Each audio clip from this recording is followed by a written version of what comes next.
চট্টগ্রাম নগরীর বিভিন্ন কাঁচা বাজারে পণ্যের দামের ঊর্ধ্বগতি লক্ষ্য করা যাচ্ছে। হঠাৎ করে বেড়ে যাওয়া দাম নিয়ে দুশ্চিন্তায় পড়েছেন সাধারণ ক্রেতারা।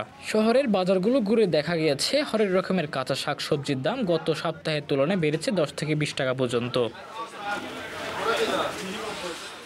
যেসব সবজি গত সপ্তাহে 40 থেকে 50 টাকায় বিক্রি হচ্ছিল সেগুলোর দাম এখন 60 থেকে 80 টাকায় পৌঁছেছে এবং এরই মাঝে বাজারে আসা নতুন সবজির দাম বেড়ে দাঁড়িয়েছে 150 থেকে 160-এর কোটায়। পাইকারি বাজারে সরবরাহ কমে যাওয়া এবং পরিবহন ব্যয় বৃদ্ধিকে এই মূল বৃদ্ধির কারণ হিসেবে দেখছেন বিক্রেতারা।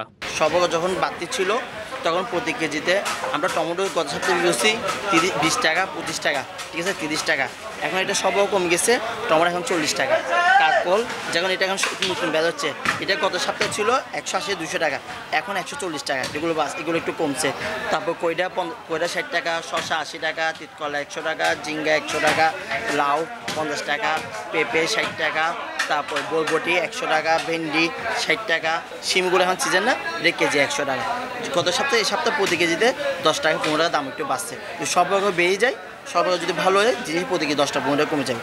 টেস্টটা বাড়ছে, মনে করেন খেতেগুলো এই রোদের তাপে একটু কম নষ্ট হয়ে গেছে, এগুলোতে একটু বাড়তি দাম। এখন যেহেতু বৃষ্টি হয়েছে ফলন একটু বাড়বে, সেজন্য একটু মনে করেন ফলন যদি বাড়ে তাহলে একটু দাম কমবে। মনে করেন অতিরিক্ত বৃষ্টি হয়ে গেলে কিন্তু আবার দাম বাড়ে যায়। যার সময় কিনছি তখন কত 40-50 টাকা, আজকে 60 টাকা বলতেছে। ওখানে 60 টাকাও কেনা হয়েছে, তখন একটু কিছু শেষের দিকে কম ছিল, এখন মানে আবার একটু ইনক্রিজ হয়েছে।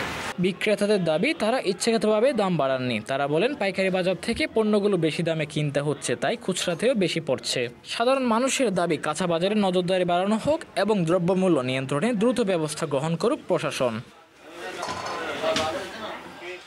চট্টগ্রাম নগরীর কাঁচা বাজারগুলোতে বাজারের পণ্যের ঊর্ধ্বগতিতে ভোগান্তিতে পড়েছে সাধারণ মানুষ। বিক্রেতারা বলছেন পরিবহন ব্যয় বৃদ্ধির কারণে এই দামের ঊর্ধ্বগতি। এখন প্রশাসনের হস্তক্ষেপে একমাত্র ভরসা। কাঁচা বাজার থেকে শাহানুর চৌধুরী, সিটিভি নিউজ, চট্টগ্রাম।